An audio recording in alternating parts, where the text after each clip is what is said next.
Isama po natin sa ating mga panalangin sa misang itong mga intensyon ng mga sumusunod. Thanksgiving and special intentions. Cancer Warriors Foundation, Sylvia Maralit, Vicky Ilagan and family, Gina Reforma, Gutierrez and Parilla family, Rolly and Celi Arcibal and family, Villa and San Pedro family, Vicky Dagami and family, Mangera family, Danny and Linda Mangera and family, Mangaliman and Liasas family, Bilarmino family, Rodel and Mali Medinilla and family, Gilbert and Peng Malelang, Gina Malelang and family, Ruel and Gay Malilang Rivadiniera and family, Engineer and Mrs. Abin and Nining Tan and family, Congressman Lloyd Alan Velasco, Father Jas Shapko, 11th sacerdotal anniversary. For the safety of the doctors, nurses, hospital staff, military, government officials, volunteers, priests, and laypersons all over the world. Birthday blessing. Justo Maralit, Lete Barcelon, Christy Rowi, Nida Maak, Aya Dison, Biner Salueta, Edna De Jesus, Jing Corionov, Roel Velasco, Haruhiko Ichiho, Mark Solomon, Mix Senya, Jerome Tanmugol, Michelle Ann Manuos, Rosemary Rica Huerta, Kelly Steve Salvacion, Neil Angelo Rodel. Healing for Dr. Manuel Saratan and Colonel Narciso Dakiwag. For eternal repose of the souls of Loretta and Luciano Gutierrez, Pedro Malabanan Jr., Brother Dindo Maralit FSC, Amado Quisana, Fe Y. Quisana, Juan Bawan Jr., Efren Africa, Roman Cunanan, Erlinda Villapando, and Efren Bautista on his death anniversary.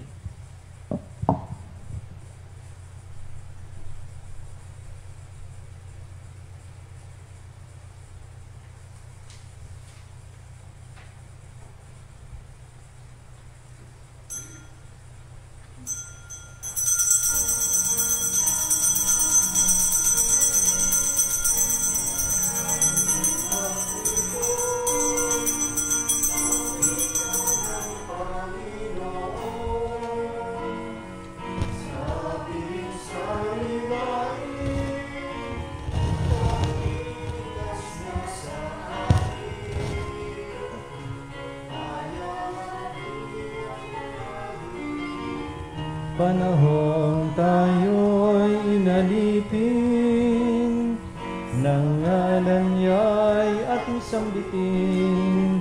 Paanong di tayo lingapin, bayan muling magtipon, awitan ang Panginoon, sa piging sariwain, pagliligtas niya sa atin. Sa piging sariwain,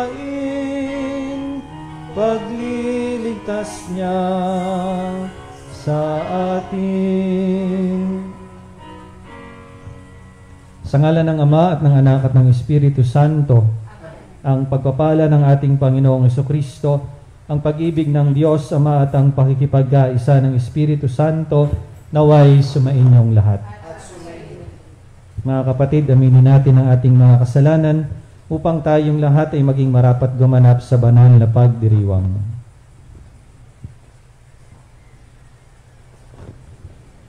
Sabay-sabay nating sambitin.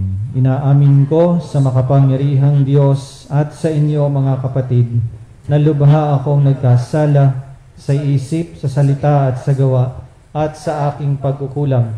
Kaya sinasamo ko sa mahal na Birheng Maria, sa lahat ng mga anghel at mga banal, at sa inyo mga kapatid na ako'y ipanalangin sa Panginoong ating Diyos. Kawaan tayo ng makapangyarihang Diyos, patawarin tayo sa ating mga kasalanan at patnubayan tayo sa buhay na walang hanggan.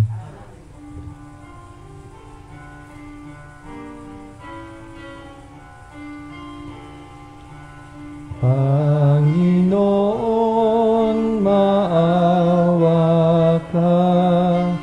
Panginoon,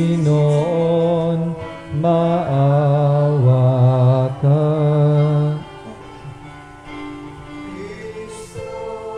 Maawa ka, Kristo, maawa ka sa amin. Panginoon, maawa ka. Panginoon, maawa ka. Papuri sa Diyos sa kaitaasan at sa lupa'y kapayapaan sa mga taong kinalulugdan niya. Pinupuri ka namin, dinarangal ka namin, sinasamba ka namin, ipinagbubunyi ka namin, pinasasalamatan ka namin dahil sa dakila ang mong angking kapurihan. Panginoong Diyos, Hari ng langit, Diyos amang makapangyarihan sa lahat. Panginoong Jesucristo, bugtong na anak. Panginoong Diyos, Kordero ng Diyos, anak ng Ama. Ikaw na nag-aalis ng mga kasalanan ng sanlibutan, maawa ka sa amin. Ikaw na nag-aalis ng mga kasalanan ng sanlibutan, tanggapin mo ang aming kahilingan. Ikaw na maluluklok sa kanan ng Ama, maawa ka sa amin. Sapagkat ikaw lamang ang banal, ikaw lamang ang Panginoon, ikaw lamang o Jesucristo ang kataas-taasan, kasama ng Espiritu Santo sa kadakilaan ng Diyos Ama. Amen. Manalangin tayo. Ama naming makapangyarihan, minabuti mong si San Matias ay mapabilang sa kalipunan ng mga apostol. Sa pagmamalasakit niya para sa amin, kami naway marapatin mong mapabilang sa iyong mga hinirang na nagkamit ng iyong pag-ibig bilang nabunot na kapalaran sa pamamagitan ni Jesucristo kasama ng Espiritu Santo magpasawalang hanggan.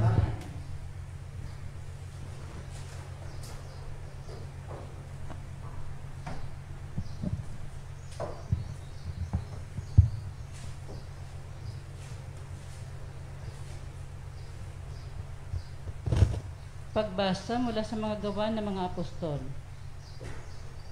Noong mga araw na iyon, nagkatipon ang may 120 kapatid. Tumindig sa harapan nila si Pedro at nagsalita, "Mga kapatid, kailangan matupad ang nasasaad sa kasulatan na sinabi ng Espiritu Santo sa pamamagitan ni David tungkol kay Judas na nanguna sa mga dumakip kay Jesus. Dati, kabilang siya sa amin at kasama sa paglilingkod. Ngayon, nasusulat sa aklat ng mga awit, ang tirahan niya ay tuluyang layuan at huwag nang tirhan ninuman. Nasusulat din, gampanan ng iba ang kanyang tungkulin, kaya dapat tayong pumili ng isang makakasama namin bilang saksi sa muling pagkabuhay ni Jesus. Kailangan ito'y isa sa mga kasama-sama namin sa buong panahong nakipamuhay sa atin ang Panginoong Jesus mula nang binyagan siya ni Juan hanggang sa iakyat sa langit. Pumili sila ng 2 lalaki, si Matias at si Jose na tinatawag na Barsabas at tinagurian ding Justo. At sila'y nanalangin, "Panginoon, alam ninyo kung ano ang nasa puso ng lahat ng tao. Ipakilala po ninyo sa amin kung sino sa 2 ito ang inyong hinirang upang maging apostol na gaganap sa tungkuling tinalikdan ni Judas nang siya'y tumungo sa lugar na marapat sa kanya." Nagpalabunutan sila at si Matias ang nakuha. Siya ang nadagdag sa 11 apostol. Ang salita ng Diyos. Salamat sa Diyos. Hirang ng Diyos ay dinangal sa piling ng mga banal. Hirang ng Diyos ay dinangal sa piling ng mga banal. Dapat na magpuri ang mga alipin, ang ngalan ng poon ay dapat purihin, ang kanyang pangalan ay papupurihan, magmula ngayon magpakailanman. Hirang ng Diyos ay dinangal sa piling ng mga banal. Buhat sa silangan hanggang sa kanluran, ang ngalan ng poon pupurihing tunay. Siya'y nagahari sa lahat ng bansa. lampas pa sa langit ang pagkadakila. Hirang ng Diyos ay dinangal sa piling ng mga banal. Walang makatulad ang Panginoong Diyos na sa kalangitan doon naluluklok. Buhat sa itaas siya'y tumutunghay, ang lupa at langit kanyang minamasdan. Hirang ng Diyos ay dinangal sa piling ng mga banal. Mula sa alabok ang mga mahirap, sa pagkalugami ay itinataas. Sa mga prinsipe ay isinasama, nagiging prinsipe ang mga lingkod niya. Hirang ng Diyos ay dinangal sa piling ng mga banal. Magsitayo.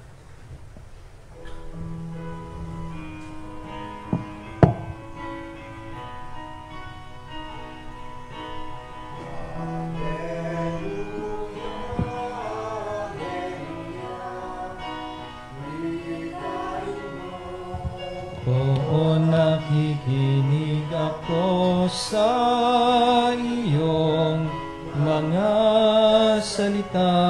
Alleluia, Alleluia, Alleluia. Sumainyo ang Panginoon. Ang mabuting balita ng Panginoon ayon kay San Juan. Papuri sa iyo, Panginoon. Noong panahong iyon, sinabi ni Jesus sa kanyang mga alagad, "Kung paanong iniibig ako ng Ama, gayon din naman iniibig ko kayo.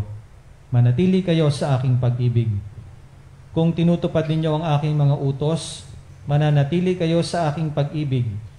Tulad ko, tinutupad ko ang mga utos ng aking Ama at ako'y nananatili sa kanyang pag-ibig. Sinabi ko sa inyo ang mga bagay na ito upang makahati kayo sa kagalakan ko at malubos ang inyong kagalakan. Ito ang aking utos. Mag-ibigan kayo gaya ng pag-ibig ko sa inyo. Walang pag-ibig na ihigit pa sa pag-ibig ng isang taong nag-aalay ng kanyang buhay para sa kanyang mga kaibigan. Kayo'y mga kaibigan ko kung tinutupad ninyo ang mga utos ko. Hindi ko na kayo inaaring alipin, sapagkat hindi alam ng alipin ang ginagawa ng kanyang Panginoon. Sa halip, inaari ko kayong mga kaibigan, sapagkat sinabi ko sa inyo ang lahat ng narinig ko sa aking Ama. Hindi kayo ang pumili sa akin. Ako ang pumili at humirang sa inyo upang kayo'y humayo at mamunga at manatili ang inyong bunga. Sa gayon, ang anumang hingin ninyo sa Ama sa aking pangalan, ay ipagkakaloob sa inyo. Ito ang iniuutos ko sa inyo, mag-ibigan kayo." Ang minamahal, ang mabuting balita ng Panginoon. Pinupuri ka namin, Panginoong Jesucristo. Magandang umaga po sa inyong lahat. Awan ko kung naalala pa ninyo yung commercial ng Pita, yung biskwit, yung matanda na nangihingi ng pagkain, binigyan ng isang lalaki ng pita pero kalahati laang. Adi nang binigyan, nagpasalamat yung matanda at tinanong, "Iho, ano ang gusto mo bilang kapalit ng kabutihan mo?" Sagot ng lalaki, "It's sports car, yung red." Namaya may lumaglag na kotse, Ferrari, kulay pula, pero kalahati lamang. Ba't ko po nirefresh sa ating alaala yun? Kasi mga kapatid, minsan kasi ay ini-equate natin yung kasiyahan sa mga bagay sa mundong ito. Mga material na bagay. Minsan ini-equate natin ang kasiyahan sa posisyon, sa kakayahan natin, sa kapangyarihan, o sa kayamanan. Na sa bandang huli, hindi rin naman nagiganap yung ating kaligayahan. Maaaring sa una, masasatisfy tayo. Maaaring sa una, magiging komportable tayo kasi nakuha natin yung gusto nating makuha sa mundong ito, sa mga bagay sa mundong ito. But then eventually, bigla na lang ang magfe-fade. Magiging kulang kasi lumilipas yung mga bagay sa mundo. Kaya nga, kung ang gusto natin ay yung kaligayahan na ganap, kaligayahan na mayroong fulfillment sa buhay, sa kalooban, may kapayapaan, ay ito yung magandang paalaala ng Ebanghelyo natin ngayon. Ang sabi ni Jesus sa Ebanghelyo ay ganito, "Kung paanong iniibig ako ng Ama, gayon din naman iniibig ko kayo. Una, manatili kayo sa aking pag-ibig. Kung tinutupad ninyo ang aking mga utos, yun yung pangalawa, mananatili kayo sa aking pag-ibig. Tulad ko, tinutupad ko ang mga utos ng aking Ama at ako'y nananatili sa kanyang pag-ibig. Ngayon, kapag yung dalawang yon ang ating pinangahawakan sa buhay natin, una, yung pag-ibig natin sa Diyos, pananatili sa pag-ibig ng Diyos, at ikalawa, yung pananatili sa pag-ibig ng Diyos, and at the same time, tayo mismo, mga kapwa-tao, ay nag-iibigan katulad kung paano tayo inibig ng Diyos. Ang ganda nung sinabi ni Jesus sa kasunod ng mga talata. Ang sabi ni Jesus, sinabi ko sa inyo ang mga bagay na ito upang makahati kayo sa kagalakan ko at malubos ang inyong kagalakan. And that's the fulfillment na sigurado namang hinahanap natin sa ating buhay. So, ganoon lang naman kasimple eh. If we want happiness na yung wala na ba tayong hahanapin pa? Hindi, dalawang paraan lamang. Una, pag-ibig sa Diyos. Paliwanag naman ito sa ating katisismo eh. Kung inyong babalikan yung Catechism of the Catholic Church, sa unang-unang paragraph noong librong iyon, doon nakabanghay ang bokasyon natin bilang mga tao. Yun ay ang mahalin at kilalanin ang Diyos. To know and to love God. May kadugsong pa yata, it may to serve pa, hindi ko lang matandaan. At maliwanag din naman ito sa 10 utos ng Diyos, yung unang-unang utos. Love God above all things. So itong ating unang bokasyon, at ito dapat yung maging unang dahilan ng kaligayahan natin sa ating buhay. Sapagkat alam natin, mahal natin ang Diyos. Pero may ikalwa pa. May dagdag si Jesus, mag-ibigan kayo gaya ng pag-ibig ko sa inyo. So kung mahal natin ang Diyos, mas lalong magiging matingkad yung pagmamahal natin sa Kanya, at mas lalong magiging mas makabuluhan yung kaligayahan na meron tayo sa ating puso kung itong pag-ibig na ito ibinabahagi natin sa ating kapwa. Minsan kasi ang nagiging hadlang sa pagmamahal sa kapwa ay yung ating mga pansariling gusto, katatayuan sa buhay, estado natin sa buhay, ano pa ba? Kayamanan, kapangyarihan, posisyon, yung pagiging makasariling. Ito yung naghahadlang minsan para maging ganap yung kaligayahan natin eh. Oo, hindi mawawala ang sakripisyo. Oo, hindi mawawala na masasaktan ka. Pero yung mga pagkawala na yun, yung mga sakripisyong yun yung magbibigay lalo ng kahulugan doon sa kaligayang hinahanap natin sa ating buhay. Sapagkat alam natin, yung pag-ibig na ibinabahagi natin, baga tayo nasasaktan, ito'y pag-ibig na galing sa Diyos. So, paano maging ganap ang ating kagalakan? Dalawang bagay lang. Una, pagmamahal sa Diyos. Kalawa, pagmamahal sa kapwa, kung paanong tayo ay minahal ng Diyos. Amen.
Manalangin tayo mga kapatid upang ang paghahain natin ay kalugdan ng Diyos Amang makapangyarihan. Tanggapin nawa ng Panginoon itong pagkain sa iyong mga kamay. Sa kapurihan at karangalan sa ating kapakinabangan at sa buong sambayanan niyang banal. Ama naming lumikha, tanggapin mo ang mga alay ng iyong sambayanan ngayong kapistahan ni San Matias. Pakundangan dito, pagtibayin mo kami sa iyong pag-ibig na makapangyarihan sa pamamagitan ni Hesukristo kasama ng Espiritu Santo, magpasawalang hanggan. Sumainyo ang Panginoon. Itaas sa Diyos ang inyong puso at diwa. Tinaas na namin sa Panginoon. Pasalamatan natin ang Panginoong ating Diyos. Marapat na siya'y pasalamat. Ama naming makapangyarihan, tunay ngang marapat na ikaw ay aming pasalamatan. Ikaw ang pastol na laging pumapatnubay sa mga kabilang sa nililingap mong kawan. Ito ang ginanap na pananagutan ng giling mong anak at pastol ng tanan. Ang mga apostol ay kanyang mga katuwang sa pagiging pastol na patnubay ng sambayanan. Kaya kaisa ng mga anghel na nagsisiawit ng papuri sa iyo nang walang humpay sa kalangitan, kami nagbubunyi sa iyong kadakilaan. Banal ka po ang may kapal, Banal ang iyong pangalan. Banal ang iyong kaharian. langit lupay nagpupugay sa iyong kadakilaan. Dinadakila ng lahat ang naparito mong anak, na siyang nagmulat sa bulag, sa pilay ay nagpalakad, at nakiramay sa lahat. Ama naming banal, ikaw ang bukal ng lahat ng kabanalan, kaya't sa pamamagitan ng iyong Espiritu, gawin mo pong banal na mga kaloob na ito upang para sa amin ay maging katawan at dugo ng aming Panginoong Hesukristo. Bago niya pinagtiisang kusang loob na maging handog, hinawakan niya ang tinapay, pinasalamatan kaniya, pinagati-hati niya iyon, iniabot sa kanyang mga alagad at sinabi, tanggapin ninyong lahat ito at kanin. Ito ang aking katawan ay hahandog para sa inyo.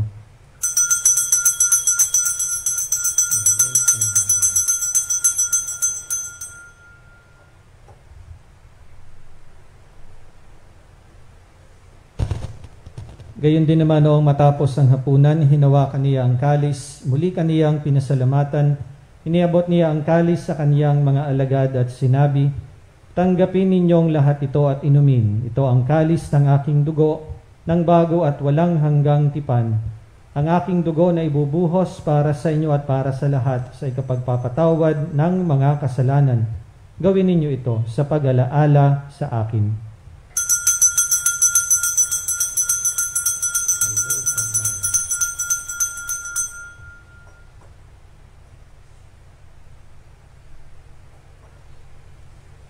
Ipagbunyi natin ang misteryo ng pananampalataya. Si Kristo'y namatay, si Kristo'y nabuhay, si Kristo'y babalik sa wakas ng panahon. Ama, ginagawa namin ngayon ang pag-alaala sa pagkamatay at muling pagkabuhay ng iyong anak. Kaya tiniaalay namin sa iyo ang tinapay na nagbibigay buhay at ang kalis na nagkakaloob ng kaligtasan. Kami nagpapasalamat dahil kami iyong minarapat na tumayo sa harap mo para maglingkod sa iyo. Isinasamo namin kaming magsasalo-salo sa katawan at dugo ni Kristo ay mabuklod sa pagkakaisa sa pamamagitan ng Espiritu Santo. Ama, lingapin mo ang iyong simbahang laganap sa buong daigdig. Puspusin mo kami sa pag-ibig, kaisa ni Francisco na aming Santo Papa, ni Marcelino Antonio na aming Obispo at ng lahat ng kaparian. Alalahanin mo rin ang mga kapatid naming nahimlay ng may pag-asang sila'y muling mabubuhay, gayon din ang lahat ng mga pumanaw. Kaawaan mo sila at patuloyin sa iyong kaliwanagan. Kaawaan mo at pagindapatin kaming lahat na makasalo sa iyong buhay na walang wakas. Kaisa ng mahal na Birheng Maria na ina ng Diyos, ni San Jose ang kanyang kabiyak ng puso, kaisa ng mga apostol at ng lahat ng mga banal na namuhay dito sa daigdig ng kalugod-lugod sa iyo, may pagdiwang nawa namin ang pagpupuri sa ikararangal mo sa pamamagitan ng iyong anak na aming Panginoong Hesukristo. Sa pamamagitan ni Kristo, kasama niya at sa Kanya, ang lahat ng parangal at papuri ay sa iyo, Diyos amang makapangyarihan, kasama ng Espiritu Santo, magpasawalang hanggan. Sa tagubilin ng mga nakagagaling na utos at turo ni Jesus na Panginoon natin at Diyos, ipahayag po natin ang lakas loob. Ama namin, sumasalangit ka, sambahin ang ngalan mo, mapasa amin ang kaharian mo, sundin ang loob mo, dito sa lupa para nang sa langit. Bigyan mo kami ngayon ng aming kakanin sa araw-araw. At patawarin mo kami sa aming mga sala, para nang pagpapatawad namin sa nagkakasala sa amin, at huwag mo kaming ipahintulot sa tukso, at iadya mo kami sa lahat ng masama. Hinihiling namin kami iadya sa lahat ng masama pagkalooban ng kapayapaan araw-araw, iligtas sa kasalanan at ilayo sa lahat ng kapahamakan, samantalang aming pinananabikan ang dakilang araw ng pagpapahayag ng tagapagligtas naming si Hesu Kristo. Sapagkat sa iyo ang kaharian, ang kapangyarihan at ang kapurihan, magpakailanman. Amen. Panginoong Kristo, sinabi mo sa iyong mga apostol, kapayapaan ang iniiwan ko sa inyo, ang aking kapayapaan ang ibinibigay ko sa inyo. Tunguhian mo po ang aming pananampalataya at huwag ang aming mga pagkakasala. Pagkalooban mo kami ng kapayapaan at pagkakaisa ayon sa iyong kalooban, kasama ng Espiritu Santo, magpasawalang hanggan. Amen. Ang kapayapaan ng Panginoon ay laging sumainyo. Magbigayan kayo ng kapayapaan sa isa't isa. Peace be with you. Kordero ng Diyos na nag-aalis ng mga kasalanan ng sanlibutan, maawa ka sa amin. Kordero ng Diyos na nag-aalis ng mga kasalanan ng sanlibutan, maawa ka sa amin. Kordero ng Diyos na nag-aalis ng mga kasalanan ng sanlibutan, ipagkaloob mo sa amin ang kapayapaan.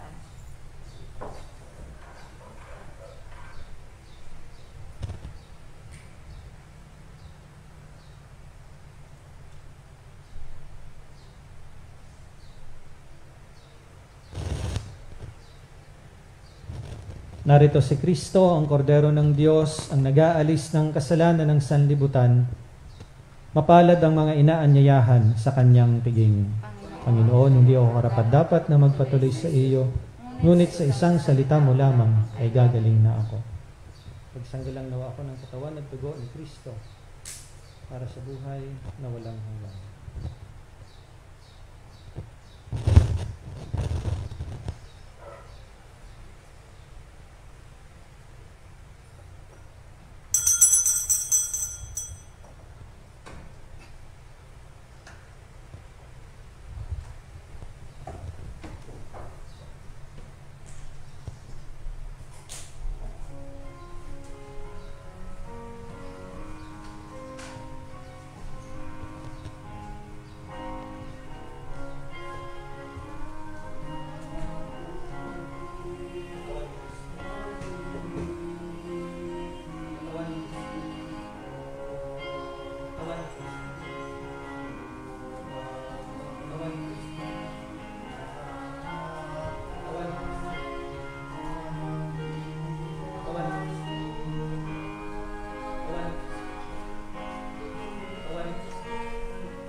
My Jesus, I believe that you are present in the most holy sacrament.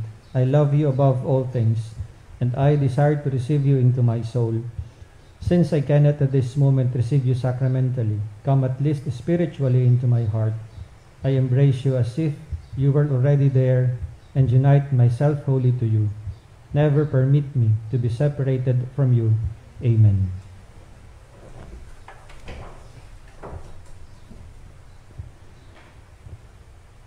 Manalangin tayo.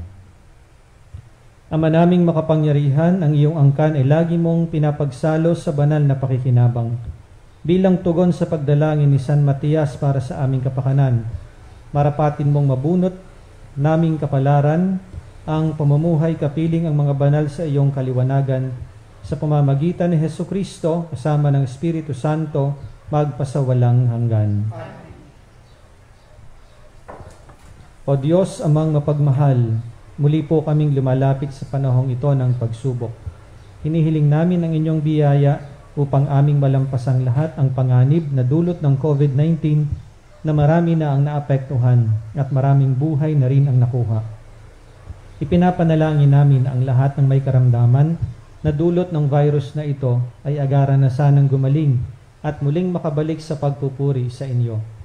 Ganoon na rin ang sidihin ng aming panalangin para sa mga taong naglilingkod at gumagampan para sa kapakanan ng iba upang masugpo ang karamdamang ito at mapigilan ang higit pang pagkalat at pananalanta nito.